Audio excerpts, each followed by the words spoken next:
Pre-workouts, energy drinks, all sorts of stimulants are quite popular amongst lifters.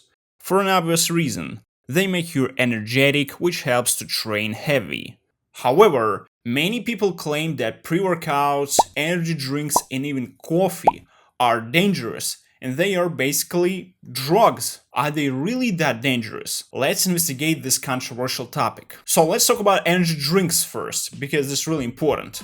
As you know, they have pretty bad reputation. They can destroy your nervous system, they can cause sleep deprivation, and so on. I generally thought this way before I bumped into some trail runners, ultra marathon runners, and all the kind of endurance athletes. So amongst all these kind of athletes, this kind of drinks are really popular, and I was like, interesting. We're talking about people who are probably the healthiest in the world in terms of cardiovascular system, top level athletes, and they don't want to treat their bodies, this way, this like an average Joe, right?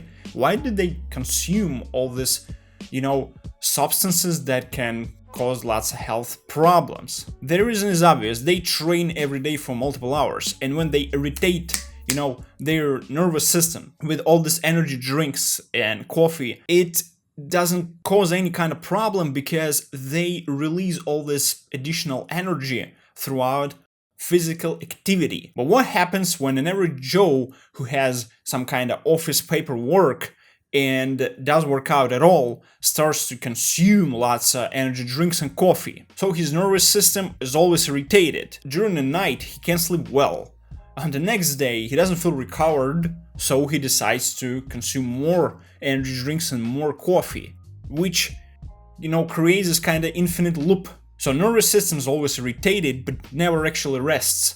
And on top of all that, we tend to get used to all the sort of substances and all the kind of stuff like this. So when you consume more energy drinks and more coffee, your body is kind of, getting used to it. So you gotta drink even more to feel something. And that's a disaster. That's a snowball effect in a nutshell. So if you work out a lot, you can afford consuming lots of energy drinks and drink lots of coffee. If you don't work out at all, you gotta reduce the amount of coffee to the minimum and never freaking touch energy drinks. That's freaking simple. Now get back to pre-workouts.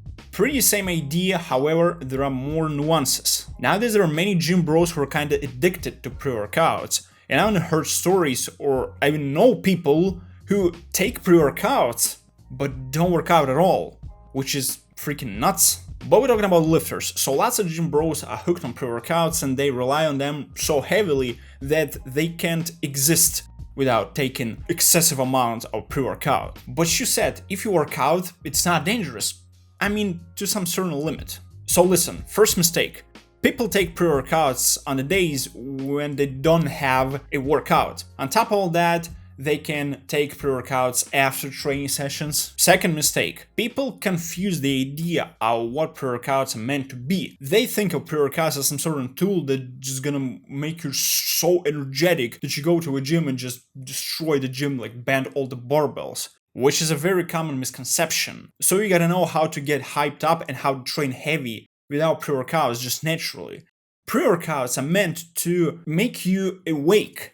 You see, there is a huge difference between taking pre-workouts to not to feel lack of energy and take pre-workouts to be overwhelmed with energy. And it's the trap that lots of people are falling into. And of course, a terrible misconception leads to overdosing pre-workouts, increasing the dose over the years, using just excessive amount of pre-workouts, which leads to, high tolerance toward them and just complete disaster. It will ruin your nervous system, will ruin your sleep, it will ruin your rest, and so on. But it's not that simple, because there is something even more than this. Many people state that pre-workouts are basically drugs. And guys, I'm not talking about this kind of perception that everything's drug, like music and stuff. No. I'm not talking about figuratively. I'm talking about literal drugs. Okay, but they are illegal. Do you know two of the most popular drugs in the world, which are legal in most of the countries? Right, alcohol, which is ethanol, and nicotine. What? They're not drugs? Yes, guys, they are drugs. They are as drugs as heroin or cocaine or LSD. They are just legal and historically, people have different perception. If you like consume alcohol like once a week, you won't be considered as a drug addict. But if you use methamphetamine once a week, which is actually the same level of danger, you know what I'm saying, you'll be considered as a freaking junkie. So get back to pre-workouts. Are they really drugs? You see, many people take pre-workouts to feel high. Dude, I can remember some moments like that where I'd go to the gym and I'd been spending more time organizing my gym bag than actually working out. I'd be sitting there on the floor like... On top of all that, usually pre-workouts will boost your libido, which actually works like real drugs. And of course, I'm not talking about drugs like LSD or like heroin. Of course, I'm talking about drugs like amphetamine and methamphetamine and something like this, which are kind of, stimulants. There is even a thing that's called ephedrine, and it's really close to amphetamine as far as I'm concerned, and it's illegal in most of the countries, and is being used as some sort of base for cocaine mephedrine or mephedrone, which is really popular amongst teenagers nowadays. And ephedrine is legal in Canada, for instance. So pre-workouts make you high, boost your libido, and basically work like amphetamine or methamphetamine. So this is a very thin edge. I'm talking about amphetamine and methamphetamine. As you probably know, during World War II, Germans used to consume Pervitin or Panzer chocolate, which actually contained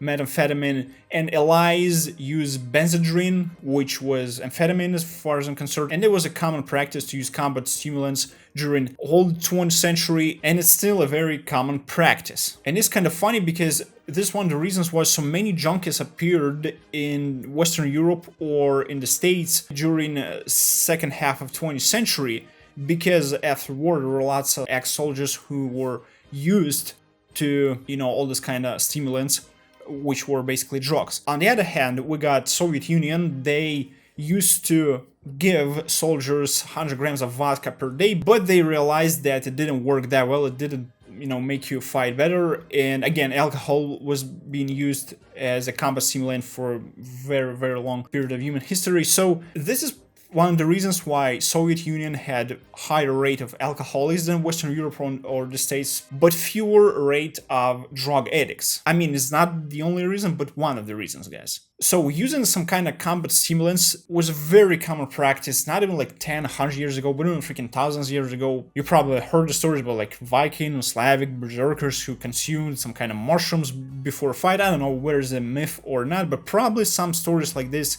can appear if we look throughout the human history. And modern pre-workouts are kind of the same. Are they illegal and they will turn you into some kind of crackhead and just completely destroy your life? No, they won't. But in a bigger picture of things, they're basically the same thing, and there's a thin edge. What's considered as a drug, something really bad, or something that is a kind of drug but not that bad, or can even be used for a good reason. You know what I'm saying, guys? There are many different substances, and lots of people use those substances on a regular basis, especially people who work out. So I guess there's nothing wrong with that until you take excessive amount of it, which actually make you kind of addicted, and this is how you just ruin your freaking nervous system. So if you use the moderate amount of pre-workouts or energy drinks and don't increase the dose over the years, and you work out, nothing wrong with this. But if you are hooked on pre-workouts, you are basically a drug addict. End of story. So, in a conclusion, pre-workouts can boost your performance a bit, but can be really dangerous if you use them too much. As everything in this life, if you use it too much, something's really good will turn to something really bad. As ancient people said, everything is a poison and everything is cure. So, basically the same philosophy applies to pre-workouts. So guys, learn how to fire your CNS naturally, how to get hyped before training session, before a serious lift, just naturally. Don't abuse pre-workouts and you'll be healthy. That's it. Subscribe to the channel and I'll see you in the next video.